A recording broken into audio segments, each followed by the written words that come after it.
And good evening and welcome to Red Card. I'm your host, Anthony Totera. And once again, we welcome you worldwide. And we thank you so much for making time out of your busy schedule to join us here on the last show of 2017. And what a show it will be lined up for you tonight. Yes, sir. The president of MLS Champs, Canadian Champs, Supporters Champs, Bill Manning of TFC. He'll join us in a couple minutes' time.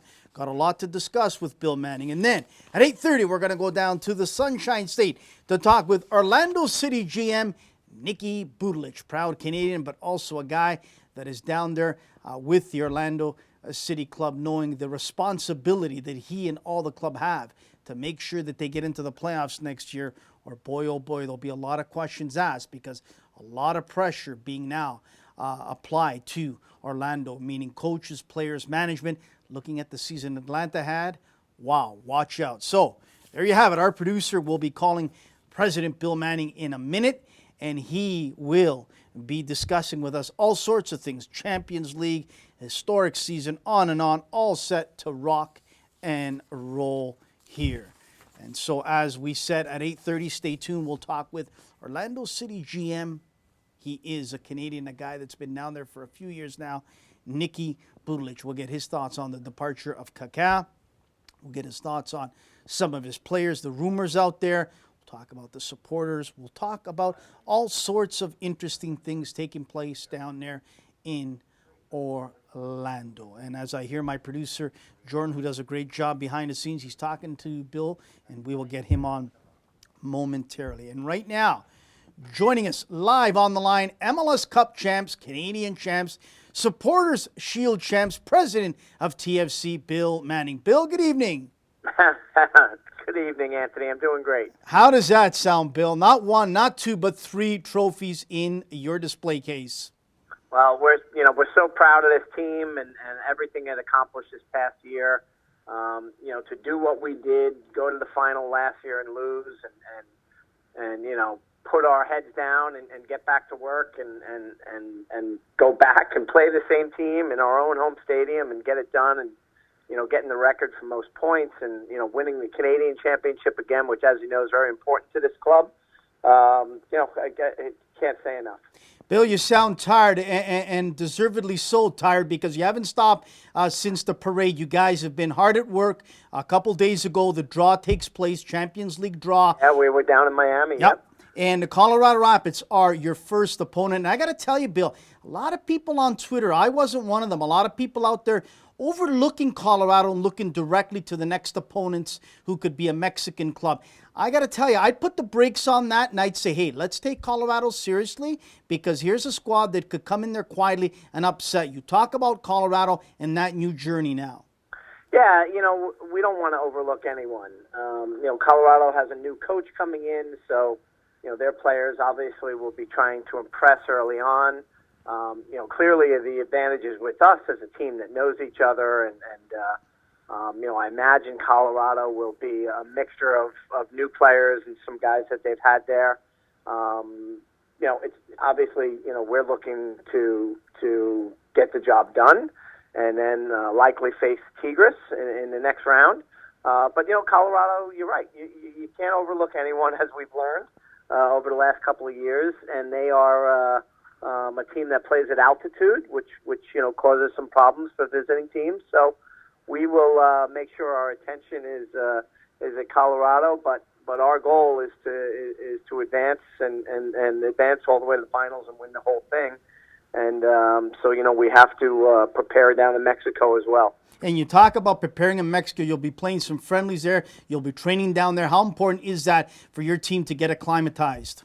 I think it's very important. CONCACAF is essentially a 2-month competition, and MLS teams have not fared well against the Mexican competition, and it's going to be very important to us to play some exhibition games down there against good quality Liga MX clubs, so that we can, it's a different pace. The pace of their game is probably a little faster than ours, a little quicker than ours. Probably not as athletic or physical, but they play a really good brand of soccer, so we need to make sure our guys are ready for that. Bill, Santa brought you and every club in MLS more money to use as you wish. Your desire, you've said it, Tim Bazbachenko said it, Greg Vanney said it, is to win the Champions League. With more money, obviously you'd like to add more pieces. The hot rumor out there the last few days is a possible link with Claudio Marchisio of Juventus. We know that he played for many years as a youngster with Jovinko. Is there any truth to this? And what other pieces would you like to add for a long run in Champions League? Yeah, I mean, I don't comment on prospective players. We have a number of players on our list. We've narrowed it down over the course of the last 2 weeks, and we're really looking across the board, Anthony. We'd like to have another guy who can come in and score goals for us.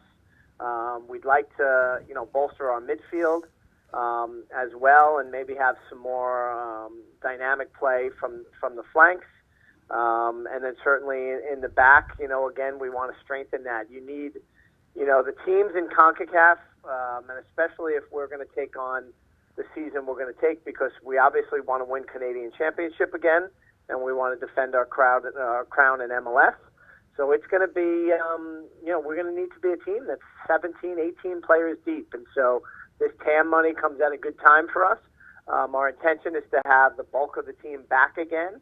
We're pretty tight against the cap, so we did have to, not exercise a couple of contracts, and we may make a move or two that we're forced to get under the cap. But I feel pretty good about where we are in our negotiations and keeping the bulk of this group together. But we will, our goal is to be a better team, and you need to use this money wisely.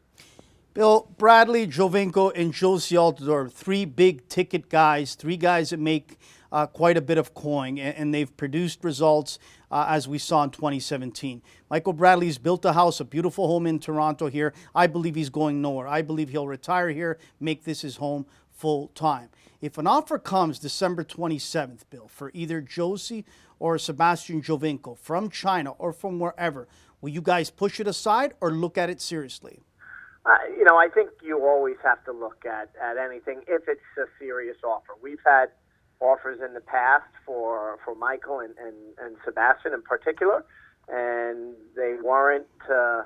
Michael's was very serious, but it wasn't to the point where we thought it was beneficial to the club economically, and I'm glad that and we also talked with him about it, and he wanted to stay, which was very important, and I'm glad he did, and he helped us deliver a championship. Sebastian's were not as real as I would say. You get the business, Anthony. There's a lot of different agents around and all that stuff, and so those never really got anywhere. But I always think we have to take it serious whenever an offer comes, and then you make a decision and you chat with the player too about what they want to do. And our goal, as we've stated all along, is we want these guys here, and we treat them well, and they did well for us on the field. But I think it would be naive of us never to consider things. Bill, not specifically with your club, because I know you've treated Canadians with respect in regards to playing time with Jonathan Osorio, other players with TFC2, on your staff, on and on. But I got to be honest with you, Bill. Canadian players continue to be treated in many ways like second-class citizens. When Canada, all three clubs, Montreal, Vancouver, and yourself, generate so much money for MLS. When do you think this will change, and should it start changing? I think it comes down to the talent, and one of the things that we're very excited about is some of the kids that are coming up through our pipeline.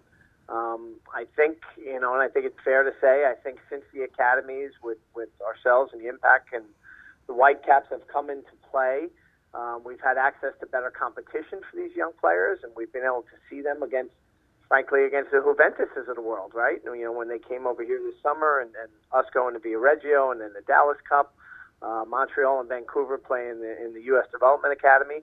So I think their future is very bright for Canadian soccer. I think Octavio Zambrano is getting a good pulse of it. I don't think we had the generations of players, being born in the in the 90s that have come up and frankly demanded playing time or earned playing time in MLS or wherever else. And, so it's an interesting question because maybe the opportunities weren't there for them or the pathway, whatever you want to call it. But I think now that our academy is strengthened, and I think Vancouver's and Montreal's are, I think you're going to see more and more Canadian players, Anthony, that rise above. And, and I was so proud of Jonathan Osorio. The game he had in the final, probably the best game he's had in a TFC jersey. Yeah, absolutely. I couldn't agree with you more. Bill, let's focus in on some grassroots topics now before we let you go, because I know that you're passionate about it. I am, and you've experienced a lot, gone through a lot since your arrival here. So let's get to some of that right now. You have a big investment with your academy program. Does it make sense in the long run, Bill, for your club to continue this? You can build championship teams, I believe, on buying players, bringing in players via trade. Do you need to really continue to develop players in your academy? Yeah, it's a really good question, Anthony. It's a lot of money. We invest and spend a lot of money each year supporting these teams and developing these young players. And it's very difficult. They experience this in Europe. They say one, maybe two players from a class. For teams that play in the English Premier League or the Championship, even make it to the first team, and in an age group. And in MLS, we're looking at that as well. And when you're investing a couple of $1 million a year, that's a lot. And so we do believe in it. I'll tell you that. We do think it's going to be our best option to develop players internally, as opposed to buying from abroad. But that's not to say that we won't buy from abroad. I think, we are lucky enough with our resources at MLSE that we're gonna take from every pot we can. So I think you're going to continue to see us be active with designated players and players that have either European or Central South American experience, MLS experience, and then players that we bring up through our own system. But it's I think it's a lot of money, and how they do it in Europe is they sell players, right? And we haven't really gone there yet, outside of Danielle Henry. But I think it's something.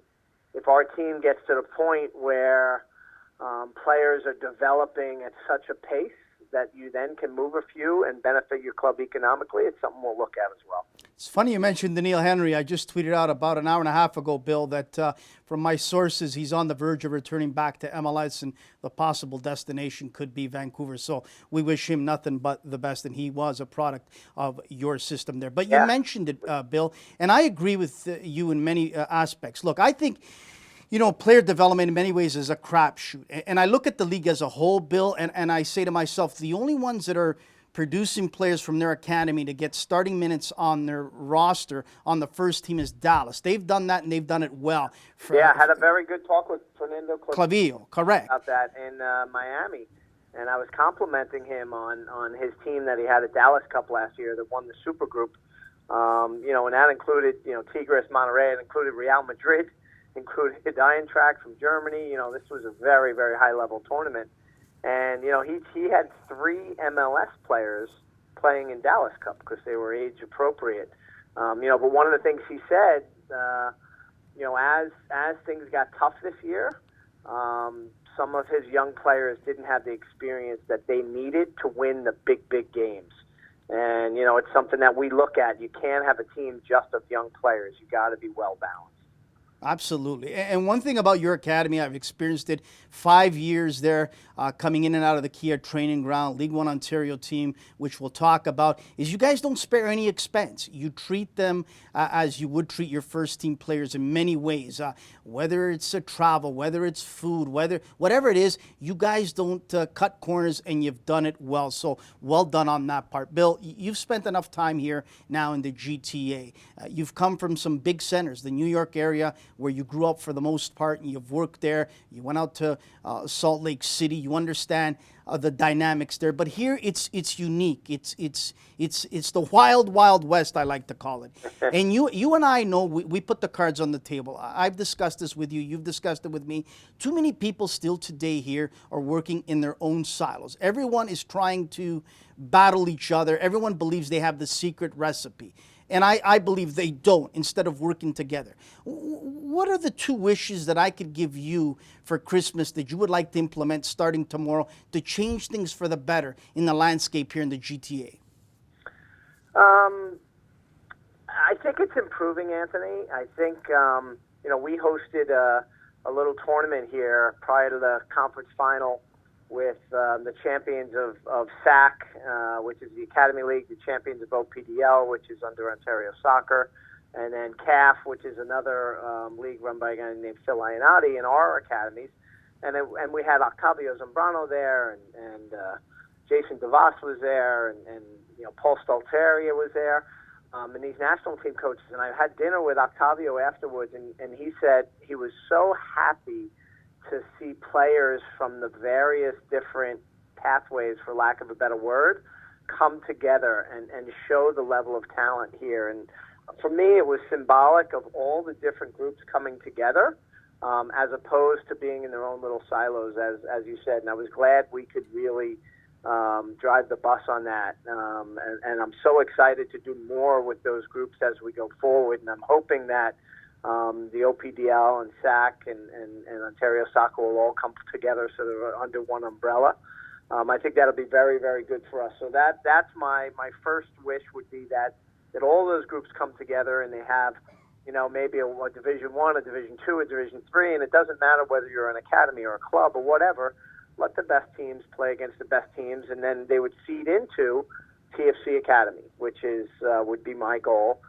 Because I do think that we can provide the best platform for these young players, whether it's in MLS and even, look, if guys want to go to Europe, I still think we're the best platform for them. We just signed a young man, Io Akinole, who he told us he eventually would like to go to Europe at some point. We gave the examples of Josie Altidore and Michael Bradley, who started their careers in MLS, then moved to Europe, and then eventually came back. And so we think we could be the best pathway for that as well. Too many stories out there of St. Ricketts type Canadian players going over to Europe and floundering for years and years and years and not getting paid and being thrown to the wolves over there. And I think that we provide a more stable environment for these young men as they come out of their adolescence. Couldn't agree more with you. Bill, will you be looking at many different options for your young academy teams in regards to competitions? You went to Italy in that Viareggio tournament there, an outstanding tournament. It's known all over Europe and in the world. Your club did well there. You talk about the Dallas Cup, the one that was held here in Ontario. Tell us a little bit about your vision for them. Well, our next step now is going to be we're going to join the U.S. Soccer Development Academy.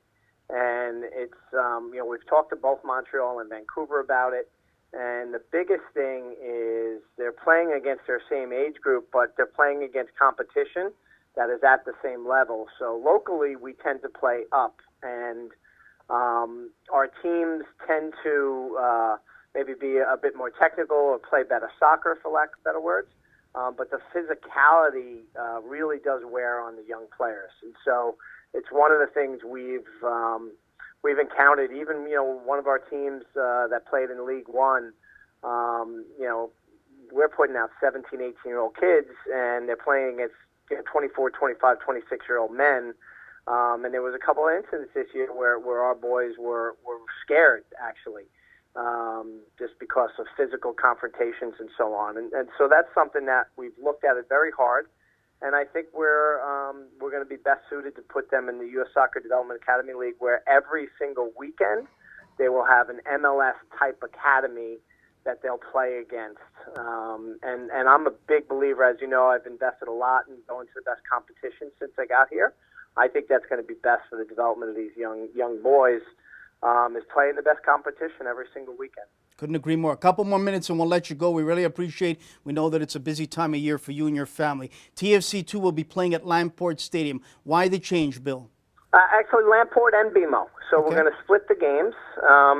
We wanted we couple things. So we have a great partnership with Ontario Soccer, but the field at the Ontario Soccer Center is not very good. It's very slow. It's an older field, and our level of play we did not feel was very good at all at home. We had good little crowds this year. That wasn't much of an issue, but we also had to reach the league requirements of 5,000 seats. And so we managed Lamport Stadium, and then BMO Field. We had a couple of double headers this year that went fairly well. And so we made the decision to put our players on the big stadium, and then we'll use Lamport for the kind of the end of the season and see how that goes, and literally have two games in one day where you could have maybe a 3:00 kickoff with TFC2 at Lamport. Someone could stop for a beer or a bite to eat, and then you got the TFC game kickoff at 7:30. So I think we're going to try to see how that dynamic works downtown. Expansion in the news just hours ago, Nashville coming in. I think it's a great choice. I think that's one thing MLS and Don Garber have done a great job at, is selecting expansion cities, Orlando, Atlanta, Nashville. But to me, Bill, I'm looking at some other cities that I think deserve a shot down the road. Louisville is one. I'm going to tell you, I'm going to give you one that you remember and I remember back in the old NASL days, and they drew a lot of wonderful support, is Tulsa. Your thoughts on those two? Well, I think Louisville has done very well in the USL, very well-run franchise. I'd be probably cautious on the size of their market. I don't know if, Nashville over the last 10 years has shown tremendous growth. Possibly Louisville does over the next 10 years. So I think they may be a bit away. Maybe after this next round of expansion, they come into that mix. Tulsa, I know, started a team again recently.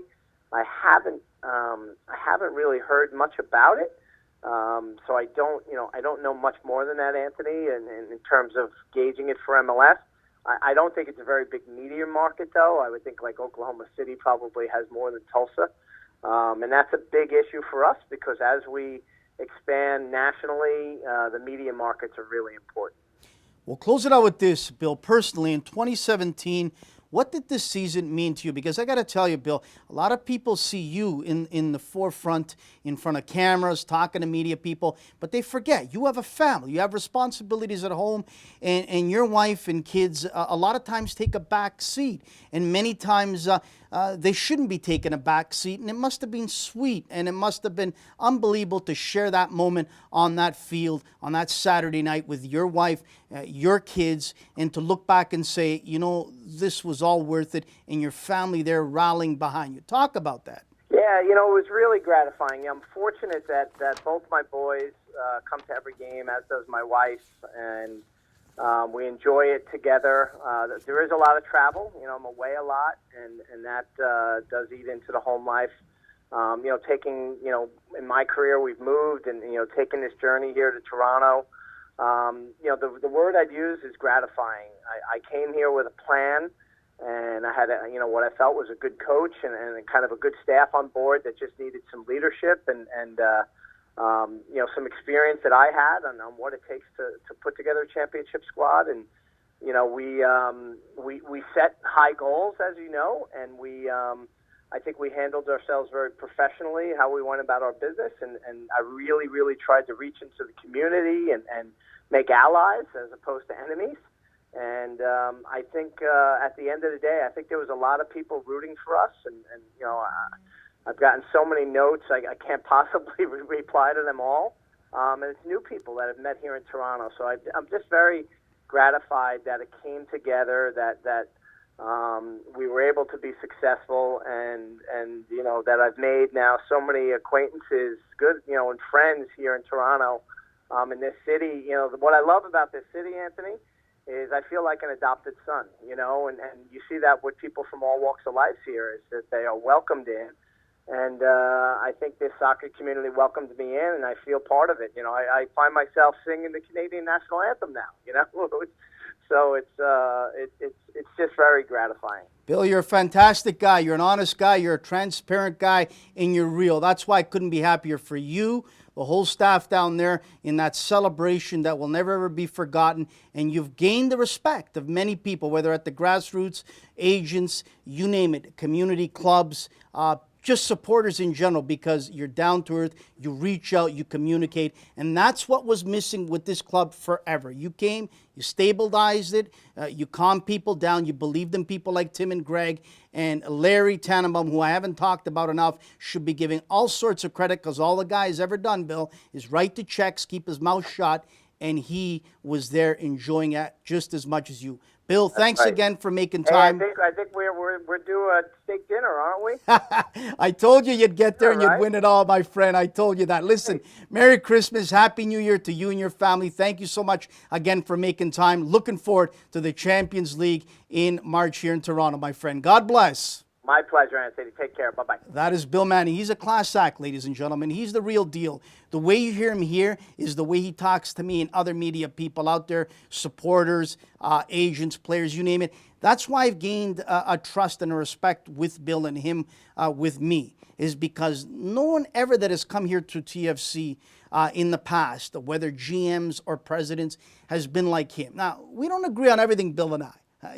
We agree and disagree, but one thing I will tell you is this, is he replies to every message I sent him.